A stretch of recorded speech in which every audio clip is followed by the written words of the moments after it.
verdadeiras que vêm dizer que nós estamos no lugar certo. E digo isso não me referindo ao templo, mas me referindo à pessoa de Cristo.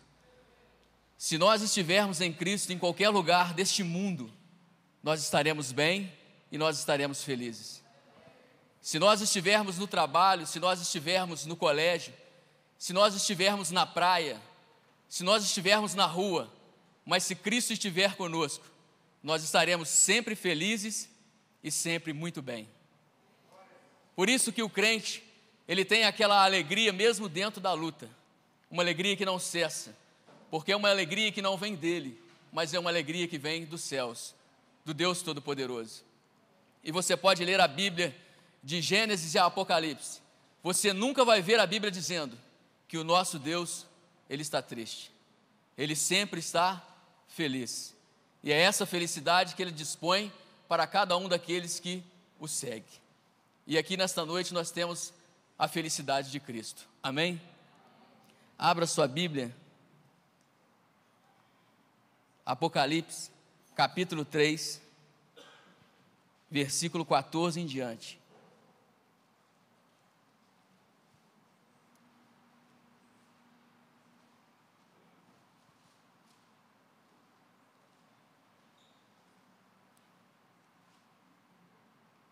Achamos? Amém?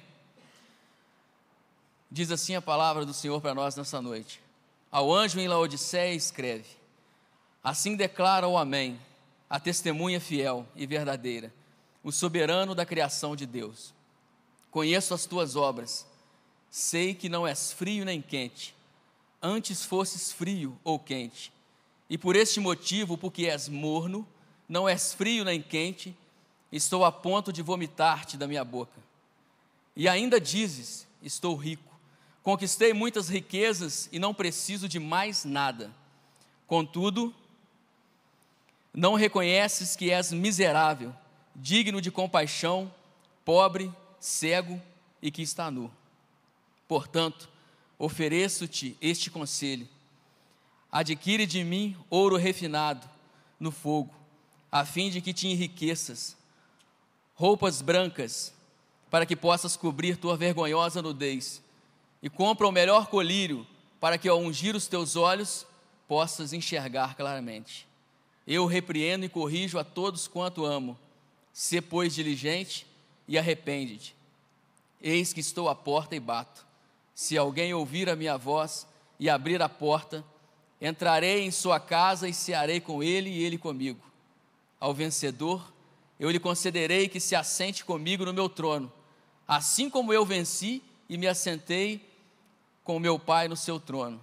Aquele que tem ouvidos, compreenda o que o Espírito revela às igrejas. Feche seus olhos.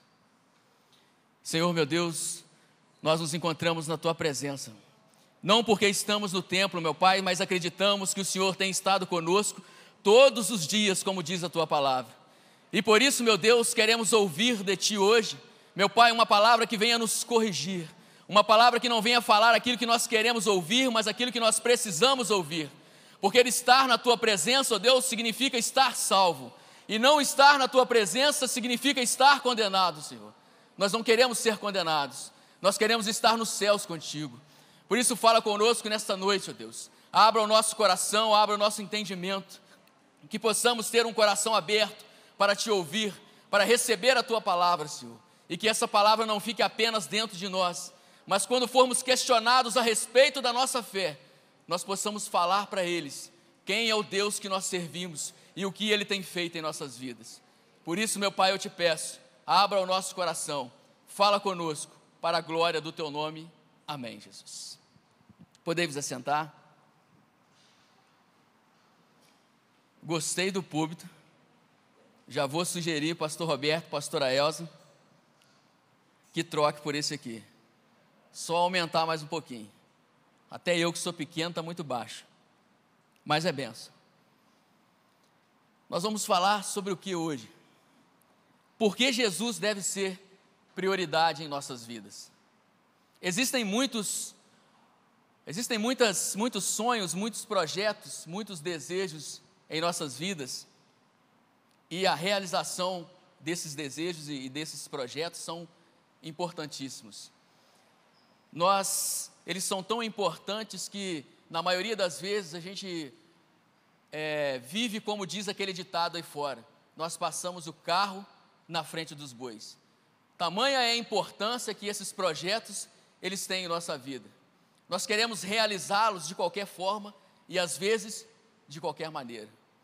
Que projetos são esses que são tão importantes na vida de um ser humano, que na maioria das vezes nós trocamos os pés pelas mãos?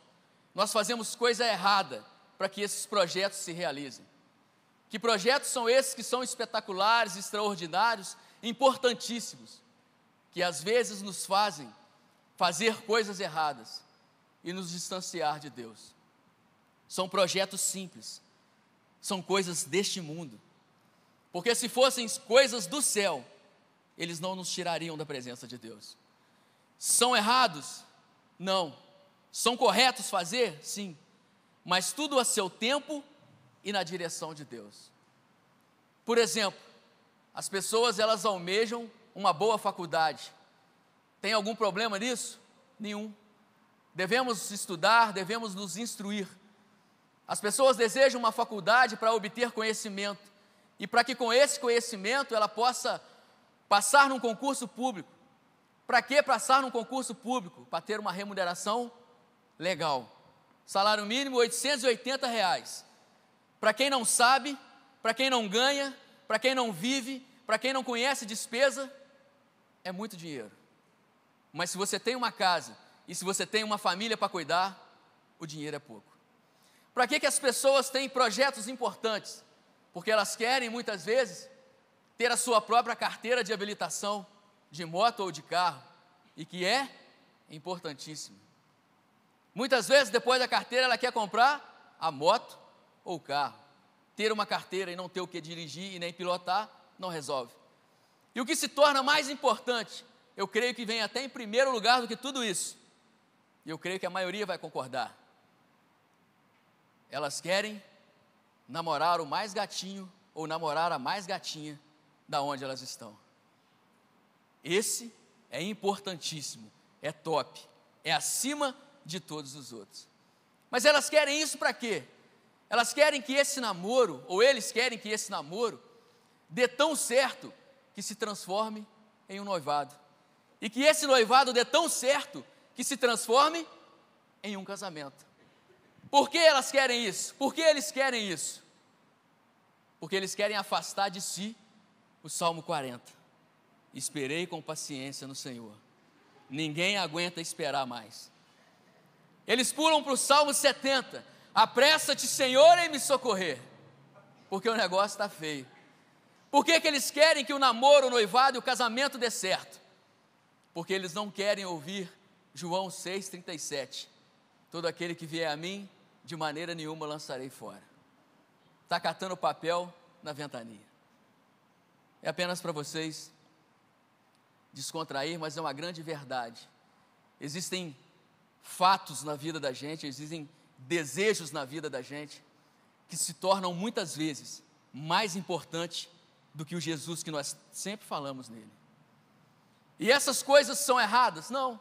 Todas elas são bênçãos, todas elas vêm da parte de Deus, todas elas são maravilhosas, mas antes de todas essas coisas importantes estarem em nossa vida, é preciso que haja uma coisa que ela não é somente importante, mas ela é prioridade na vida de todo ser humano, que é ter o projeto chamado Jesus dentro de nós. Por que ter Jesus dentro de nós? Porque João, o Evangelho de João, no capítulo 15, no versículo 5, na parte B do versículo, vai dizer assim: sem mim,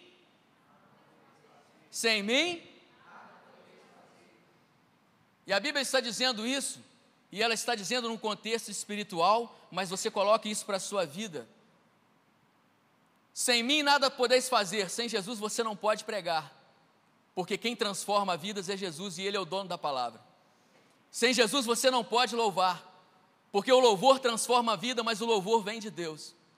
Sem Jesus você não pode tocar os instrumentos, porque seria apenas tocar os instrumentos, não muda a vida de ninguém. Sem Jesus, nós não conseguimos nem estar vivo, porque aquele que não tem Jesus está morto espiritualmente. Se você tiver a sua vida e não tiver Jesus nela, tudo que você conquistar lá fora vai ser alegrias para este mundo apenas. As pessoas dizem: eu estou triste porque eu não tenho um carro. E ela compra um carro novo. E passa 3 meses. E ela já não está com aquela felicidade toda. Porque o carro está sujo, porque o carro está arranhado. E quando chega o princípio do ano, a tristeza vem. Porque vem o IPVA. Porque vem o seguro do carro. Aí ele gasta 3, 4, 5 mil reais, dependendo do carro, para poder mantê-lo. Sem contar na gasolina, porque ainda não anda sem gasolina e álcool não. Então tudo isso, porque nós temos que ter prioridade, Jesus na nossa vida. Porque sem Jesus nós não podemos fazer nada. Sem Jesus não adianta viver. Olha para fora que você vai ver jovens que querem tirar a vida porque não encontram a alegria dentro de si. E a nossa alegria ela vem do alto, a nossa alegria nunca acaba, nunca termina. O nosso Deus tem estado conosco todos os dias. Ainda que passemos por lutas e dificuldades, ainda que tudo aquilo que fazem para nós ou que nós fazemos não nos agrada, mas tudo aquilo que Deus faz para nós tem nos agradado. E uma coisa que Ele tem feito para nós é nos livrar do mal e nos garantir a salvação. As demais coisas, tudo nós temos conseguido. E por isso, nós precisamos verificar o nosso modo de viver e proceder, o nosso modo em que nós refletir a nossa vida, no sentido de que nós temos que ver se Jesus é prioridade nela, se Jesus está em primeiro lugar. Se você ir às ruas, ou até mesmo dentro das igrejas evangélicas, e fizer a seguinte pergunta: Jesus é prioridade na sua vida? 99,9,9% das pessoas vão dizer que sim ou não? Vão dizer que sim.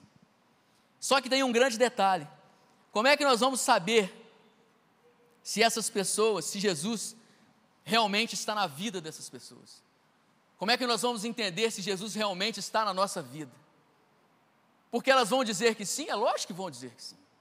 Você vai aí fora num bar, onde o sujeito não está aguentando ficar em pé, e você vai perguntar para ele assim: você ama a Deus? Ele vai dizer: amo. Ele vai dizer que ama. Por quê? Porque está aqui, ó. Já é repetitivo. Mas como é que você sabe que uma pessoa tem Jesus? Ela vai dizer assim: não, observa o meu status. Não no WhatsApp e muito menos no Facebook. Mas ela vai dizer assim: observa o meu status, observa a minha vida. Uma pessoa feliz, estou sempre sorrindo. Uma pessoa que está namorando, estou de bem com a vida. Uma pessoa que está estudando. E uma pessoa que se dá bem com todo mundo. As pessoas, elas olham o perfil e elas dizem: eu tenho Cristo dentro de mim. E Cristo é a prioridade. Por quê? Porque eu estou assim. Porque eu estou feliz. Porque se eu não estivesse Cristo, eu estaria triste. Só que tem um detalhe: todas essas coisas são importantíssimas, mas nenhuma delas são parâmetros para dizer que Jesus Cristo é prioridade na vida de ninguém. Por quê? Porque os ímpios também são assim, e eles negam a Cristo. Então, o que seria parâmetro para dizer que Cristo é prioridade nas nossas vidas? Tem Bíblia aí? Tem Bíblia? Tem Bíblia? Abra lá no Evangelho de Inventares.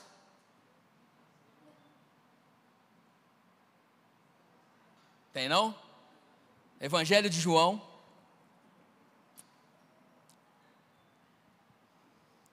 Capítulo 13.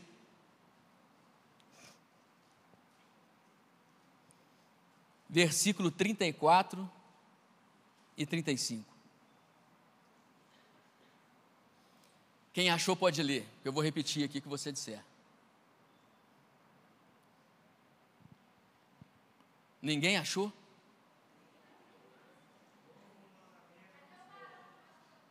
Ó, apareceu.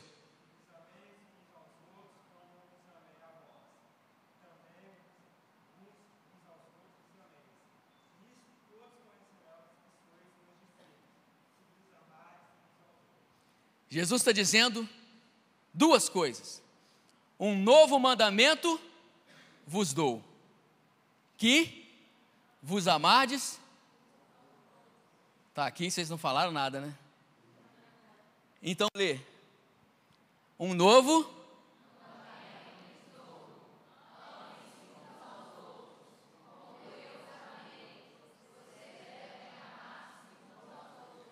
Jesus está dizendo assim, prioridade. Se Jesus está na sua vida, isso é uma prioridade. Amar os outros como? Como você ama a si mesmo? Não. Como Jesus os ama. Isso significa o quê? Isso significa não fofocar. Isso significa não fazer panelinha. Isso significa não desejar mal. Isso significa não reunir em prol do mal do outro. Isso significa um monte de coisas que não está de acordo com esse versículo. E ele continua dizendo assim: nisto conhecereis que sois meus discípulos, se vos amardes uns aos outros. Aí o crente está na rua, ele está na escola, ele está na faculdade, ele está no trabalho, juntou o bolinho de fofoca, ele está lá. Primeiro, nisto conhecereis que sois meu discípulo, se vos amardes uns aos outros. Que amor é esse? Que prioridade é essa? Que é Jesus na sua vida. Não tem amor, não tem prioridade. João 14, 23, o que ele leu, são 3 exemplos e 3 verdades absolutas na vida de um cristão que tem a prioridade, como prioridade, colocar Jesus. Se não for isso, estaremos enquadrados em Marcos capítulo 7, versículo 6, que Jesus diz assim aos fariseus: vocês me honram com seus lábios, mas o coração de vocês está longe. Nós conseguimos enganar muitas pessoas, mas nós não conseguimos enganar o nosso Deus. Se o nosso coração não tiver do mesmo jeito que as palavras que estão saindo da nossa boca, Jesus sabe. As palavras que nós lemos informam a decadência da igreja de Laodiceia. E quando nós falamos em igreja de Laodiceia, nós não estamos falando no templo de Laodiceia. Nós estamos falando das pessoas que compunham aquela igreja. De pessoas que a única coisa boa dentro daquela igreja, a única coisa boa que tinha dentro daquela igreja, era a opinião deles sobre si mesmos. Eles achavam que eram bons, eles achavam que eram os melhores, eles acharam que eram os tais. Só que Jesus olha para aquela igreja e ele diz assim: estou a ponto de te vomitar. Como tem sido o nosso evangelho diante de Cristo? Como tem sido a nossa palavra diante de Cristo? Nós somos os melhores?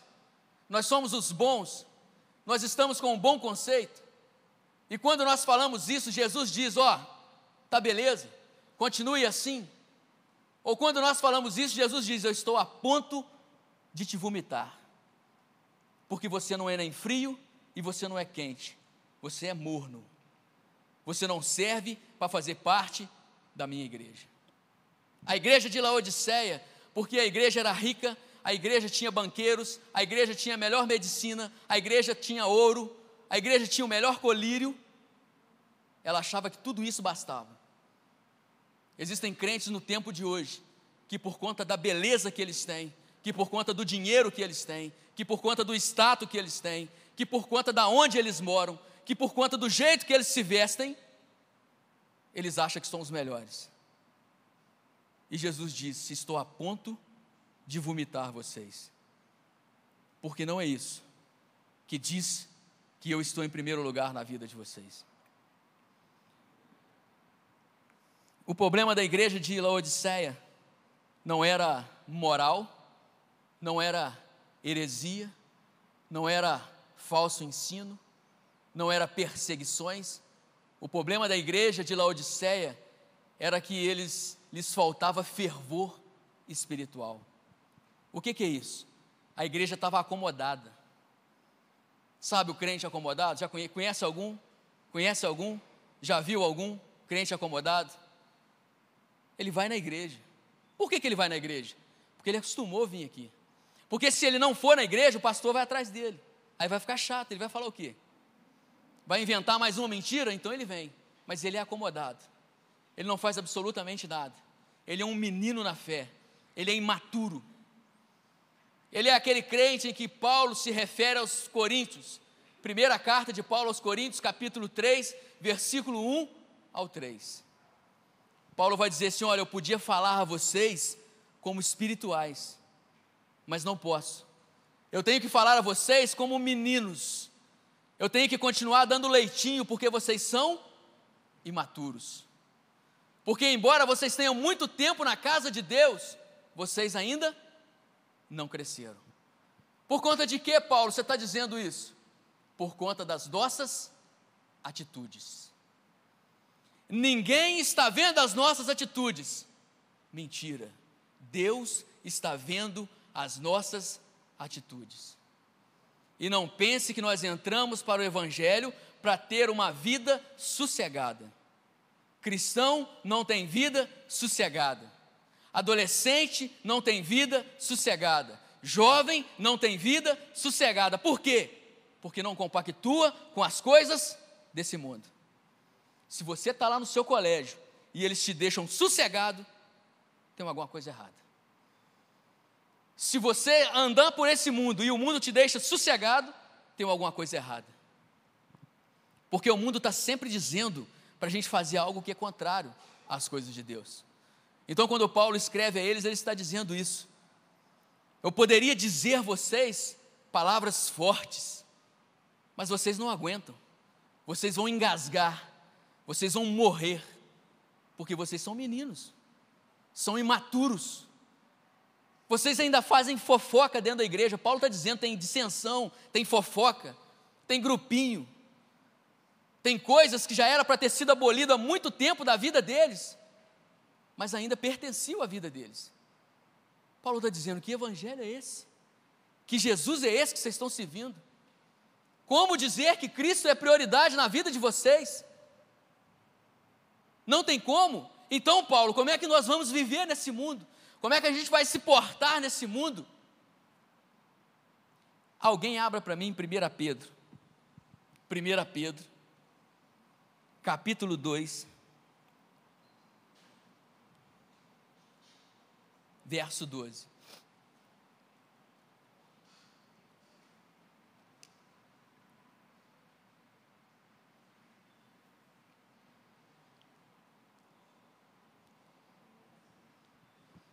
Quem achou? Pode ler?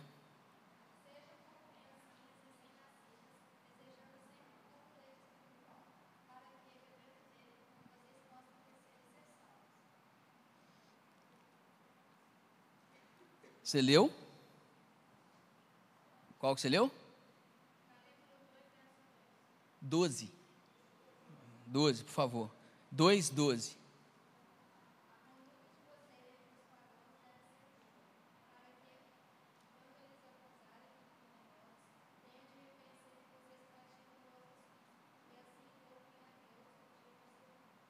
Amém. 1 Pedro 2:12 está dizendo assim: tendo o vosso viver honesto entre os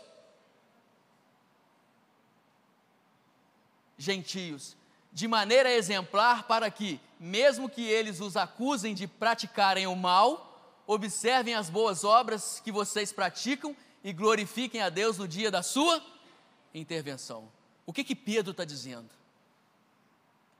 Ele está dizendo assim: pregue com a sua maneira de viver. Não precisa no seu serviço você ficar falando de Jesus. Não precisa no seu serviço você abrindo Bíblia, porque patrão nenhum gosta disso.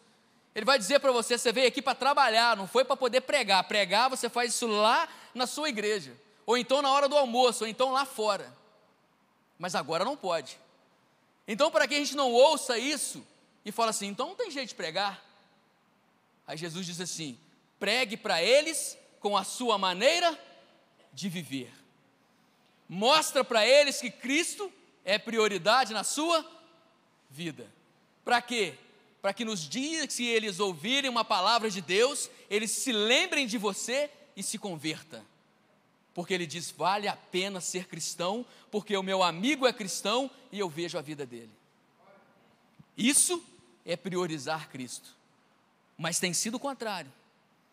Tem pessoas que têm dito assim, crente como ele é, até o capeta é. Porque fazer o que ele faz, eu não faço. Mas ele faz, dizendo que é crente. A nossa maneira de viver vai dizer muito sobre quem nós somos. A nossa maneira de se portar diante da sociedade. Vamos ser perfeitos? Não. Vamos acertar sempre? Não. Somos cheios de defeito? Somos. Mas nós temos que nos conduzir da melhor maneira possível para que o nosso exemplo possa atrair pessoas para Cristo. Jesus chama os crentes de Laodiceia de cegos, de pobres e de nus. Jesus estava dizendo para eles, olha, vocês não enxergam aonde vocês estão caminhando, vocês estão despidos, porque vocês envergonham, e vocês são pobres, porque vocês não me têm nas suas vidas. Como deixar de ser cego? Permitindo que o colírio, chamado Palavra de Deus, penetre nos nossos olhos. Porque a Palavra de Deus vai nos fazer enxergar tudo aquilo que é correto e tudo aquilo que é errado, para que nós venhamos a nos desviar do mal. Como é que nós podemos deixar de ser pobre? Nos enriquecendo com as bênçãos de Deus. Existem pessoas que simplesmente elas largam a bênção de Deus para poderem viver com as bênçãos do mundo, porque elas entendem que a riqueza, a alegria, o status e a fama é muito melhor do que ter Jesus na sua vida. Porque na verdade elas entendem que Cristo, Ele não é suficiente para dar a elas tudo aquilo que elas precisam. O cristão ainda não compreendeu que ele aceitou a Cristo, mas ele não foi para o céu, ele ainda está na terra. E nessa terra, antes de nós caminharmos nas ruas de ouro de Jerusalém, nós vamos pisar em muitas estradas cheias de espinho aqui nesse lugar. Aqui não é o céu, aqui não é o paraíso. As pessoas se convertem e elas querem viver como se aqui fosse o céu. Elas não querem chorar, elas não querem pagar o preço, elas não querem se sentirem tristes, elas querem sentir como se estivessem no céu. Elas querem viver na terra como se estivessem no céu. Não é possível. Então haverá momentos de dor, haverá momentos de tristeza, haverá momentos em que nós vamos olhar para o céu e perguntar, Deus, onde o Senhor está, que eu estou vivendo dessa forma? E Ele vai dizer, eu estou do teu lado, e você não morreu até hoje, porque eu estou contigo, e nem vai morrer, porque eu estou te sustentando. Só que ninguém tem paciência para isso. A maioria das pessoas não tem paciência para isso. Entendem que o Evangelho não é tudo aquilo que elas pensaram, não é tudo aquilo que elas entenderam viver. Como podemos deixar de ser nu, nos cobrindo com vestes de justiça, procurando da parte de Deus tudo aquilo que é justo, tudo aquilo que é agradável, tudo aquilo que é honroso, para que nós possamos viver uma vida. Ser jovem, eu sei que não é fácil, eu já passei por essa fase, também não sou velho não, viu? Então você pode pensar que eu sou muito velho, eu não sou não. Negócio de barba branca aqui, diz que é um negócio que dá no corpo aí, melanina, um negócio assim. Mas eu sou novinho, sou tranquilo. Ser jovem não é uma fase muito fácil de ser vivida. Como dizem por aí, os hormônios não se convertem. Não se convertem. Então existem muitas coisas atrativas para os jovens, para os adolescentes no tempo de hoje, mas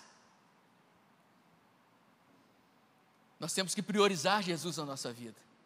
Se priorizarmos Jesus na nossa vida, nós vamos conseguir vencer todos os obstáculos.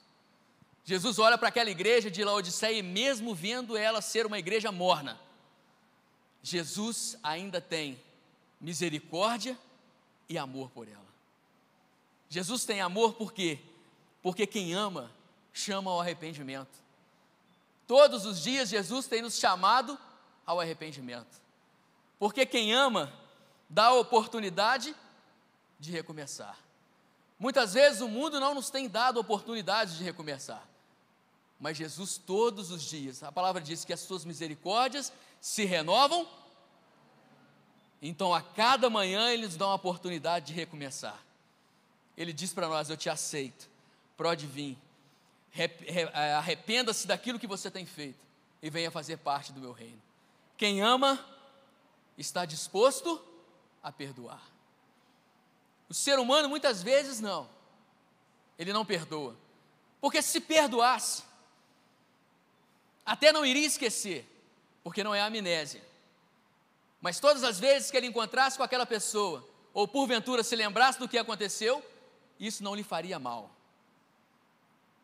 Mas muitas vezes ele não tem perdoado, porque todas as vezes que ele encontra e todas as vezes que ele vê, ele lembra e ele lança no rosto. Mas há 20 anos atrás, pastor Roberto falou isso ontem, há 20 anos atrás você fez isso comigo. Se Jesus fosse lembrar de tudo aquilo que nós fazemos e lançar em nosso rosto, nós íamos passar o dia inteiro escutando coisas que a gente não ia gostar de escutar. Porque todos os dias nós fazemos muitas coisas erradas. E nós pedimos perdão, e nós confessamos, e nós deixamos de fazer aquilo, e Jesus disse: vem que eu te perdoo. E todas as vezes que nós oramos para Ele, Ele nos recebe com o mesmo rostinho, alegre e sorridente, porque Ele nos ama. Os cristãos de Laodiceia estavam equivocados a respeito de si mesmo. Por quê? Porque eles entendiam que as coisas do mundo, o amor às coisas do mundo, a abastança que eles tinham e a autossuficiência os iriam manter de pé em todo o tempo. É isso que algumas vezes ocupa o coração de muitos cristãos: o amor às coisas desse mundo e a autossuficiência. Quando você vê uma pessoa e você conversa com ela, ela diz: não, eu tenho tudo, eu tenho tudo. Ela tem tudo aquilo que o dinheiro pode comprar, mas só tem um detalhe: o ingresso do céu o dinheiro não compra, porque o sangue não tem preço, e esse sangue Ele nos deu de graça, na medida certa para cada um de nós, ingresso para que nós pudéssemos entrar nos céus e morar com Ele eternamente. Jesus está dizendo: eis que estou à porta e bato, se alguém abrir a porta eu entrarei e cearei com ele e ele comigo. Qual é a maneira que Jesus tem batido na porta do nosso coração? Em todos os tempos, da mesma maneira, através da pregação da palavra, que transforma, que liberta, através de um louvor, ou às vezes, sendo necessário, através de provações. Jesus sussurra aos nossos ouvidos através da palavra dele, mas por conta de nós termos ouvidos espirituais sujos, tampados, o que ele faz? Ele grita através das provações. Aí o crente diz: ai meu Deus, o que eu fiz? Você não fez nada, santa, você é pura e imaculada. Eu estou fazendo isso só porque eu quero ver você sofrer. O ser humano ainda tem esse rostinho bonito de chegar para dentro de Deus e falar assim: mas o que eu fiz, Senhor? Eu vivo na tua casa, eu oro, eu jejuo, eu estou no sábado, nos cultos, eu canto, eu bato palmas.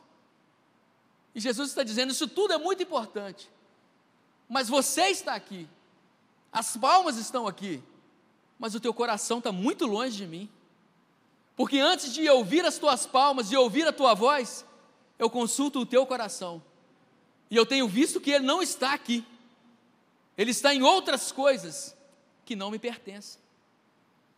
Por isso eu estou te chamando, por isso eu estou te dando mais uma chance, por isso eu estou dizendo para você: eis que estou à porta e bato. Se você ouvir e abrir o seu coração, eu vou entrar nele, e eu vou deixar você morar comigo no céu. Porque se for de outra forma, dentro da igreja, batendo palma, cantando, pulando e chorando, você vai ficar sentado no banco. Paulo, em Efésios capítulo 4, versículo 30, ele vai dizer assim: não entristeçais o Espírito Santo, no qual estáis selados para o dia da redenção. O que é isso, Paulo? Ele está dizendo assim: não coloca para fora da sua vida, não, o único que pode te levar para o céu. Porque se você colocar ele para fora da sua vida, Jesus vai vir e você vai ficar.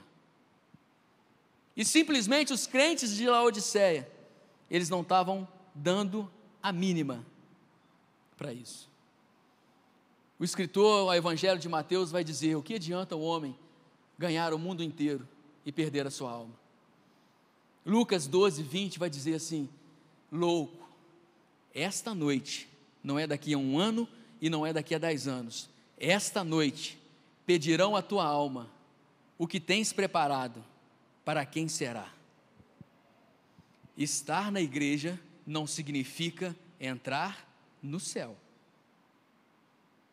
Jesus vai vir buscar uma igreja dentro da igreja, porque existem pessoas que não estão priorizando Cristo nas suas vidas. Existe algo que é primeiro do que Jesus, e Ele está dizendo: eis que estou à porta e bato. Se você abrir, eu vou colocar isso para fora, e você é o primeiro na sua vida. Se você permitir, eu vou entrar na sua vida, e você é o primeiro nela. Pessoal do louvor, por favor. Eu gostaria que você ficasse de pé.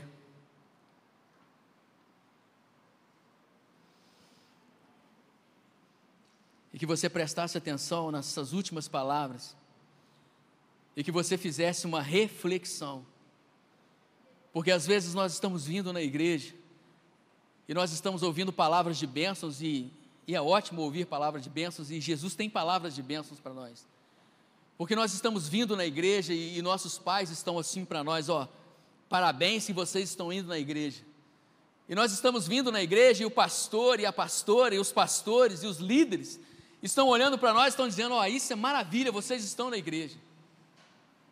Só que não basta só estar na igreja, é preciso ter Jesus como primeiro em nossas vidas, porque senão nada disso aqui vai ter sentido. Porque senão um dia nós vamos olhar e vamos dizer: ele veio e eu não fui. Laodiceia não era e não é exemplo para ninguém. Nós temos que ter um posicionamento nas nossas vidas. Para onde nós estamos indo com essas nossas atitudes? Para onde nós temos caminhado com tudo aquilo que nós temos feito?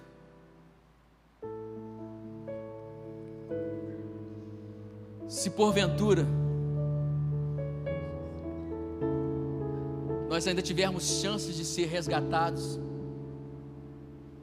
se nós estamos vivos, se nós queremos ser resgatados, se nós queremos estar com Cristo, se nós queremos que Ele seja prioridade na nossa vida, hoje é um momento de dizer para Ele: Senhor, o Senhor não tem sido prioridade na minha vida, mas eu quero que o Senhor seja, porque eu estou aqui todos os dias na Tua casa, e não é possível que gastando meu tempo na Tua casa, eu fique de fora do Teu reino. Sonda, Senhor, o meu coração. O Senhor penetra na divisão da alma e do espírito, das juntas e medulas, é apto para discernir as intenções, os pensamentos e as intenções do coração. O que eu estou pensando, Senhor? O que eu estou fazendo que eu possa ficar de fora do Teu reino? O que eu estou fazendo que não compensa fazer, Senhor, porque eu posso ficar de fora do Teu reino?